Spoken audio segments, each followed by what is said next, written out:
Most people will listen to this and still miss it. Not because it's complicated, but because it's uncomfortable. Because if what I'm about to say really sinks in, you can't go back to blaming your past, your parents, your luck, or the system. You'll realize that the life you're living right now is not an accident. It's a reflection of what you tolerate, what you repeat, and what you refuse to control. Think about this for a moment. If someone watched your thoughts for one day, listened to your words for 1 week, and tracked your spending for 1 month, they would know exactly where your life is headed. No motivation speech, no book, no secret strategy can override that pattern. And that's the part most people don't want to face, because control sounds restrictive until you realize the alternative is chaos. An undisciplined mind keeps you anxious and distracted. An uncontrolled mouth costs you respect and leverage. And emotional money decisions quietly lock you into a future you didn't consciously choose. None of this happens overnight. That's why it's so dangerous. It feels normal while it's slowly costing you everything. What if the reason you feel stuck isn't because you need more information, but because you've been avoiding responsibility? What if freedom doesn't come from doing whatever you want, but from mastering the parts of yourself that keep sabotaging you? That idea alone separates those who grow from those who stay trapped. Stay with this until the end, because this isn't about becoming perfect. It's about becoming precise. About learning where real power actually lies. And once you see how your mind, your words, and your money are shaping your destiny, you won't be able to unsee it. The question is not whether this will challenge you. It will. The question is whether you're ready to take control, or keep living on autopilot. Most people think their biggest problem is the world outside of them, the economy, other people, bad luck, but the truth is far less comfortable. The real battle is happening quietly inside their own head every single day, and most people are losing it without even realizing they're at war. Your mind is not designed to make you successful. It's designed to keep you comfortable. That distinction changes everything. Comfort wants ease, familiarity, and immediate relief. Growth demands tension, focus, and delayed reward. When you don't understand this, you start mistaking comfort for wisdom. You follow every thought that feels urgent. You obey every emotion that feels loud. And slowly, without drama, your potential gets negotiated away. Here's something rarely said out loud: not every thought deserves your respect. Your mind produces thoughts the same way your lungs produce air. Automatically, constantly, without asking permission. Some of those thoughts are useful. Many of them are noise. And a dangerous number of them are lies dressed up as logic. I'll start tomorrow. I'm just not in the mood. This isn't the right time. Those thoughts feel reasonable.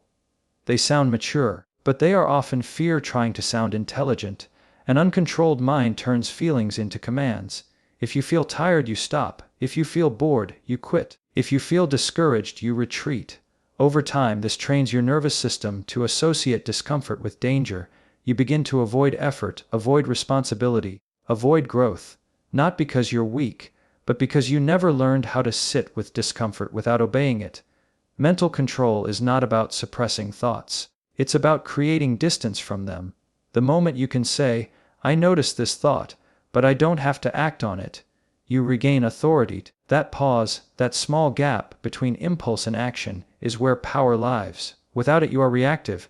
With it you are deliberate. People admire discipline, but few understand what it actually is. Discipline is not intensity, it's not motivation, it's not hype. Discipline is the quiet decision to act according to principle rather than mood. It's choosing what matters most over what feels good right now. And that choice is almost always uncomfortable in the beginning. Your mind will resist structure before it rewards it. At first, focus feels heavy, silence feels awkward, consistency feels boring. But boredom is not the enemy, it's the gateway. On the other side of boredom is mastery. On the other side of distraction is clarity. The people who win are not the ones who avoid boredom, they're the ones who outlast it. There's a reason distraction is everywhere: notifications, opinions, outrage, endless content. A distracted mind is easier to influence, easier to sell to, easier to control. When your attention is scattered, your life becomes fragmented. You start many things but finish few. You react to everything but build nothing. Mental control begins with protecting your attention like it's your most valuable asset, because it is. Focus is not about doing more, It's about doing less, better. It's the courage to ignore what doesn't align with your long-term vision. And that requires clarity. If you don't decide who you want to become, your mind will default to who it has always been. Change doesn't happen by accident. It happens when intention replaces habit. One of the hardest truths to accept is that your mind will often try to pull you back to familiar versions of yourself, even when they no longer serve you. Growth threatens identity. When you begin to evolve, your mind asks, "Who am I if I'm no longer this person?" And to avoid that uncertainty, it will tempt you with old patterns, old excuses, old comforts. Mental control means choosing evolution over familiarity. Stress is another place where people misunderstand control. They think calm comes from eliminating pressure. In reality, calm comes from competence, from knowing you can handle discomfort without collapsing, from trusting yourself to respond rather than react. A controlled mind doesn't panic under pressure because it has rehearsed discipline long before the moment arrived. You don't rise to the occasion, you fall to the level of your training. If your mind is trained in avoidance, it will avoid. If it's trained in focus, it will focus. Every small act of discipline is a vote for the person you're becoming. Every time you finish what you start, even when it's inconvenient, you reinforce self-trust. And self-trust is the foundation of confidence. Here's a subtle but powerful shift: stop asking yourself how you feel and start asking what's required. Feelings change by the hour, requirements don't. When you anchor your actions to principles instead of emotions, your life becomes stable, even when your mood is not. This is how high performers remain consistent while others remain chaotic. Mental control also means learning when to disengage. Not every thought needs to be explored. Not every worry needs a solution. Some thoughts fade when you stop feeding them attention. Rumination feels productive, but it's often just anxiety recycling itself. A disciplined mind knows when to think and when to move. And understand this mental strength is built in private, in moments no one sees. When you choose not to check your phone, when you return to the task, when you sit with silence, these moments don't feel heroic, they feel small. But small decisions, repeated daily, shape the architecture of your mind. Over time, something remarkable happens. The mind that once resisted effort begins to crave structure. Focus becomes natural, clarity replaces chaos. You stop needing external motivation because your identity has shifted. You no longer ask, "Do I feel like doing this?" You ask, "Is this aligned with who I am?" That's the turning point. When discipline becomes self-respect. When focus becomes freedom. When control stops feeling restrictive and starts feeling expansive. Because the ultimate truth is this: the mind you don't control will cost you everything you want. But the mind you discipline will give you something far more valuable than success. It will give you command over yourself. And once you have that, the rest of life stops feeling like a struggle and starts feeling like a choice. Once you begin to understand how the mind works, the next discipline reveals itself almost immediately: the mouth. Because what you say is often the fastest way to give away the control you worked so hard to build internally. Words are not neutral. They carry weight, intention, and consequence, whether you acknowledge it or not. And the uncomfortable truth is that most people speak far more than they think, and think far less than they speak. Speech feels harmless because it's easy. It costs nothing in the moment. But over time, careless words become expensive. They shape reputations, define relationships, and lock people into identities they never consciously chose. Your mouth, unchecked, becomes a public broadcast of your emotional state. And when emotions are in charge of speech, authority disappears. One of the clearest indicators of inner control is verbal restraint. Not silence out of fear, but silence out of awareness. The ability to pause before responding. The discipline to let a moment pass without filling it with noise. This is not weakness. It is strength that understands timing. Most people mistake speed for confidence. In reality, composure is what earns respect. Every conversation is a subtle negotiation of power. When you over-explain, you lower your position. When you argue emotionally, you hand control to the other person. When you defend yourself against every perceived slight, you communicate insecurity. A controlled mouth does not rush to prove.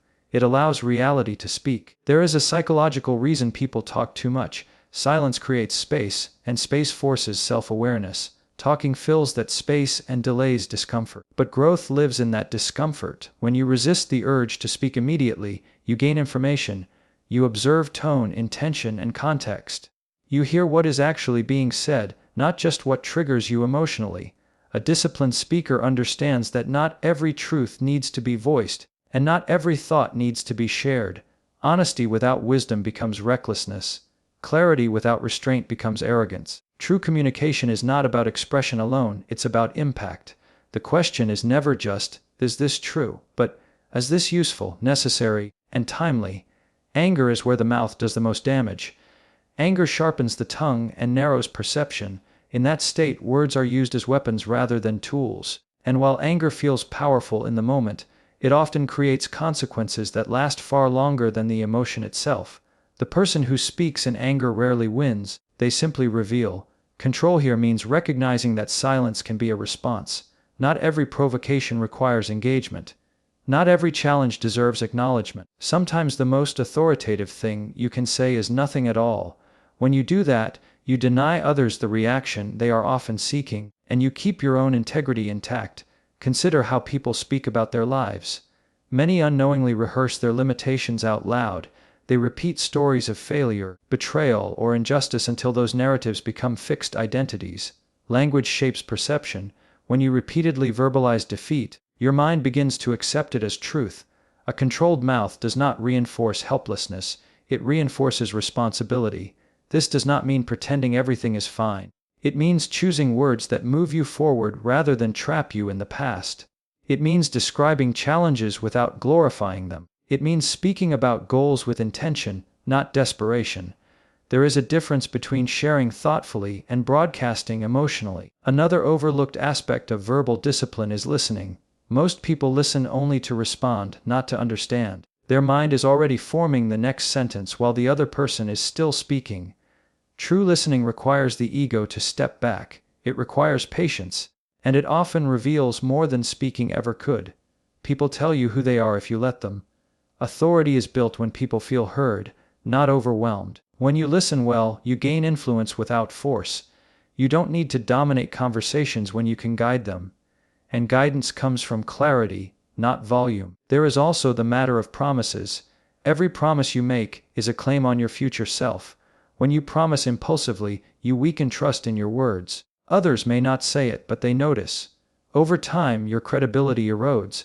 A controlled mouth commits carefully and follows through consistently. That consistency becomes reputation. You must also learn the discipline of not narrating your plans prematurely. Speaking about future goals releases emotional reward before the work is done.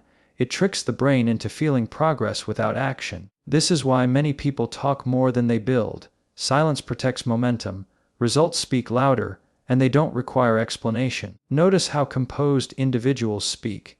They are rarely rushed. Their words are measured.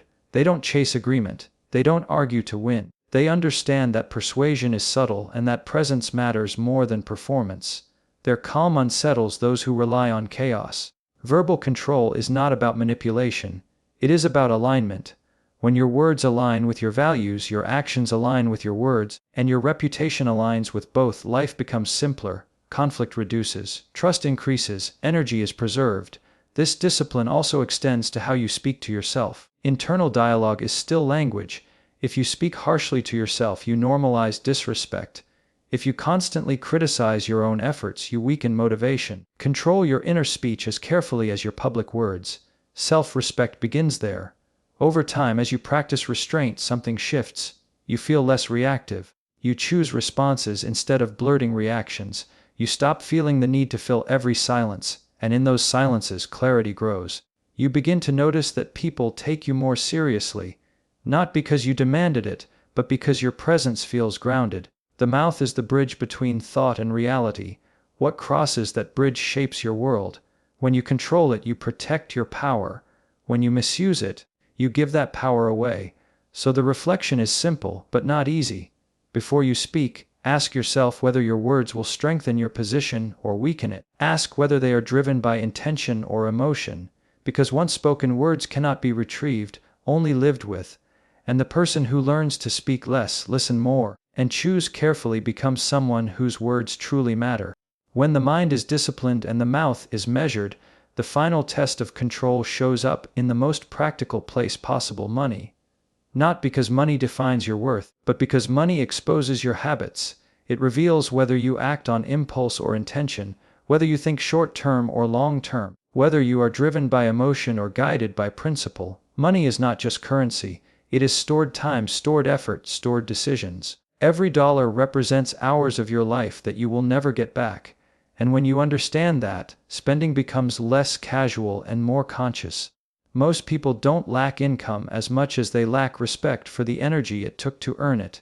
The mistake many people make is treating money as an emotional tool instead of a strategic one. They spend when they're stressed. They spend when they're bored. They spend when they feel behind. In those moments, money becomes a coping mechanism, not a resource. And anything used to soothe the emotion eventually loses its power to build stability. An uncontrolled relationship with money creates a quiet kind of anxiety. Even when income increases, peace does not. More money simply magnifies existing habits. If discipline is missing, more money means more chaos. If discipline is present, even modest resources can create freedom. Financial control begins with one uncomfortable realization: you don't get everything you want right now. Not because you're deprived, but because you're deliberate. Delayed gratification is not punishment. It is strategy. It is choosing future freedom over present pleasure. And that choice, repeated over time, separates those who feel trapped from those who feel in command of their lives. There is a psychological pattern behind overspending that few people confront. Spending often provides a temporary sense of control. You choose, you acquire. You feel powerful for a moment, but the moment passes and what remains is obligation, bills, pressure, regret. The illusion of control fades, and real control is pushed further away. True financial control feels almost boring at first. It lacks drama. It lacks urgency. It requires saying no when no one is watching and discipline when no one is impressed. But boredom is often the price of peace, and peace is far more valuable than the rush of impulsive consumption. Another truth people avoid is that financial stress rarely comes from a single big mistake. It comes from many small ones that felt insignificant at the time. Small indulgences, small exceptions, small justifications. Each one alone seems harmless. Together, they form a pattern, and patterns shape outcomes. Control with money means creating systems that remove emotion from decision-making. You don't ask yourself every day whether you should save. You decide once, and you automate the behavior. You don't rely on willpower in moments of temptation. You rely on structure. Structure protects you when motivation fades. It also means understanding the difference between looking wealthy and being free. Many people prioritize appearance over security. They invest in status symbols instead of stability. But status requires constant maintenance, while stability compounds quietly. One drains you, the other supports you. Freedom is not about spending without limits. It is about needing less to feel complete. When your sense of worth is no longer tied to what you own, money stops controlling your emotions. You stop chasing approval through purchases. You stop measuring yourself against others' lifestyles. You begin making decisions based on alignment, not comparison. Comparison is one of the most expensive habits you can have. It convinces you to live someone else's priorities with your own resources. It pressures you to spend money you haven't secured on outcomes that don't actually matter to you. A controlled financial life requires clarity about what you value and the courage to ignore what others expect. Money also tests patience. Real wealth, whether financial or otherwise, grows slowly. It compounds through consistency, not intensity. People often abandon good strategies because they don't produce immediate results. They mistake slowness for failure. But most meaningful growth is invisible at first. The discipline is trusting the process before the proof arrives. There is dignity in financial restraint. In knowing you can afford something but choosing not to buy it. In having options and not needing to use them. That restraint builds confidence that does not depend on display. It signals self-command. Debt is another area where control is misunderstood. Debt is not always the problem, dependency is.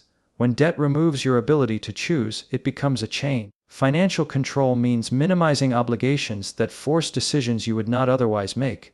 The goal is not perfection, the goal is flexibility. You should also recognize that money amplifies character. If you are anxious without it, you will likely be anxious with more of it. If you are disciplined with little, you will be effective with more. This is why control must come before expansion. Without it, growth becomes fragile. There is a quiet confidence that comes from knowing your finances are aligned with your values. You sleep better. You negotiate from a position of strength. You are less desperate for validation. That internal stability spills into every other area of life. You become harder to pressure, harder to manipulate, harder to rush. Ultimately, money is a mirror. It reflects how you think, how you plan, and how you delay. When you control it, you reclaim time. When you mismanage it, time controls you, and time once spent never returns, so the reflection is simple and demanding. Treat money as a tool, not a therapy. Spend with intention, not emotion. Build quietly, not perform loudly, because the person who controls their money does not just buy things, they buy options, space, and peace. And that kind of wealth changes how you walk through the world.